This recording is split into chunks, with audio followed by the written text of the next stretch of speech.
todo va a depender de su buen gobierno para que la oposición termine reconociendo que podemos estar mejor con Lenín Moreno. Yo sí doy una esperanza al pueblo ecuatoriano y tenemos derecho de dar una oportunidad y decir, va, ¿acaso todos nosotros no confiamos en Rafael Correa y hasta les llevamos a Zumbawa? Yo. Nosotros, cuando hablo del sector social indígena, nosotros hasta le entregamos el bastón del mando.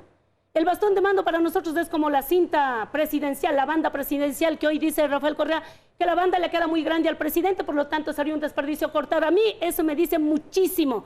Es mezquino con su sucesor. Lourdes, ¿a usted no le llama la atención que en los nombres que se mencionan, en las tareas que van asumiendo cada uno, no aparece Jorge Glass? A ver, a nosotros nos llama la atención más bien de cómo está escondiéndole a Jorge Glass y está yendo a las reuniones, incluso con los personajes que aparece Lenín Moreno y aparece él solo, porque sí va a pesar muchísimo la carga de los 10 años que te trae también consigo Jorge Glass. Y no solamente en campaña, ahora para el ejercicio del poder. Y ojalá no sea ese escondite del vicepresidente por el tema de la posible lista de Odebrecht, que ya cuando esté en el gobierno sí va a salpicar. Okay. Entonces, yo aspiro que la conformación de todo ese gabinete sea escogido por el presidente. Eso va a ser en bien del país. Yo estoy preocupada, ¿quién va a ser, por ejemplo, el tema agrario? La deuda eterna para la sierra, y ahí Ramiro ha dicho claro, la costa está preparada para ser exportador en el nuevo convenio con la Comunidad Europea. Y la sierra siempre ha alimentado al país, la sierra da de comer al Ecuador.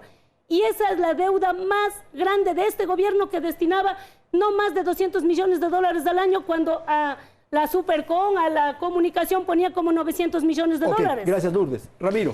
Bien, a ver, yo quiero poner dos cosas más sobre la mesa. La primera, de la lucha contra la corrupción. Es decir, yo creo que el presidente Moreno es inevitable que entregue a la justicia a funcionarios corruptos del correísmo, porque de lo contrario el mensaje que dará al país es: a mí me da igual. Es decir, a mí ni me va ni me viene el tema de la corrupción. ¿Usted cree que tiene que sacrificar a compañeros, a corruptos, a los que sean corruptos para correcto, tranquilizar un poco? Para dar un mensaje de transparencia al país. Y hay algunas cosas, escucharán esta entrevista, porque a veces suelo leer bien la política del país y no me equivoco. A veces me equivoco terriblemente también. Bueno. No se sorprendan si el presidente Moreno termina dentro de su periodo y probablemente dentro de los primeros 2 años convocando a una asamblea constituyente. Porque todos estamos conscientes de que la Constitución necesita ajustes. Pero porque la tensión sobre todo, política porque tienes que ajustar, sobre todo, eliminar la función de transparencia. Pero si eso le permite a él gobernar con más facilidad, con más tranquilidad. Pero puede ser que también sea un estorbo en el momento en el que el presidente queda colgado con autoridades de control puestas por el correísmo. Especulo, veamos si tengo razón o no. Y la segunda cosa es que probablemente quiera deshacerse en términos políticos de su vicepresidente, porque le va a generar, en este historial un poco gris del manejo del poder que ha tenido el vicepresidente de la República, probablemente quiera deshacer. Y en ese deshacerse del vicepresidente empiece por entregar cabezas que en un momento determinado puedan complicar judicialmente al vicepresidente. David, es un poco la idea de que los fantasmas le van a empezar a aparecer a Lenín Moreno de estos 10 años. Sí, bueno, habría que ver cuántos son los fantasmas que le van a aparecer. A mí me llama mucho la atención porque la oposición juega a hacer lo mismo que intentaba hacer con la Asamblea, ¿no? Esto de que la Asamblea se bronquee con Correa y se bronqueen a morir y se convierte en una ruptura para debilitar al correísmo, obviamente. Tampoco es que todo... Digo, no hablo por los exasambleístas aquí presentes, pero digo, buena parte de la oposición jugaba a esto para provocar una ruptura dentro del correísmo, ¿no? Es más, desde la Asamblea Constituyente, es una vieja estrategia. Recuerden que ahí se hablaba de acostistas y correístas. Y no digo que no habían tensiones reales ni en la Constituyente, ni en no sé qué. Por supuesto que sí.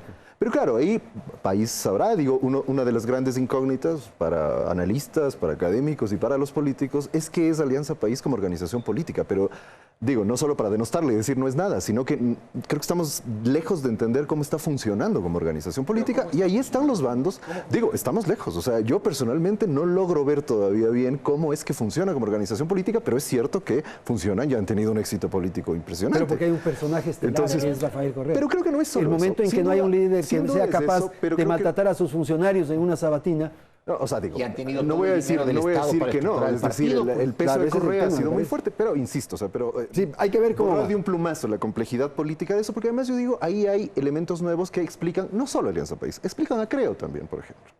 O sea, es decir, hay cambios en la dinámica política del país que sería interesante analizarlos, sobre los que yo no tengo todas las respuestas, por supuesto, pero me parece, digo, volviendo sobre el argumento, que se está jugando a tratar de crear una ruptura total entre Lenín Moreno y Rafael Correa, y eso es absurdo. Bueno, esa es Son el un mismo poco también de la proceso. actitud que tenemos, que nos vamos a solazar el momento en que se produce. Exacto, exacto. Eso es así. Seamos reales. Pero también desde la otra orilla es porque eso se produce.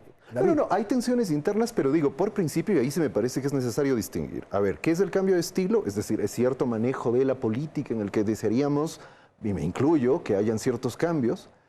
¿Y qué es el modelo y el proceso y el proyecto político donde por obvias razones debe haber continuidad porque la mayoría del país decidió que ese proyecto continúe?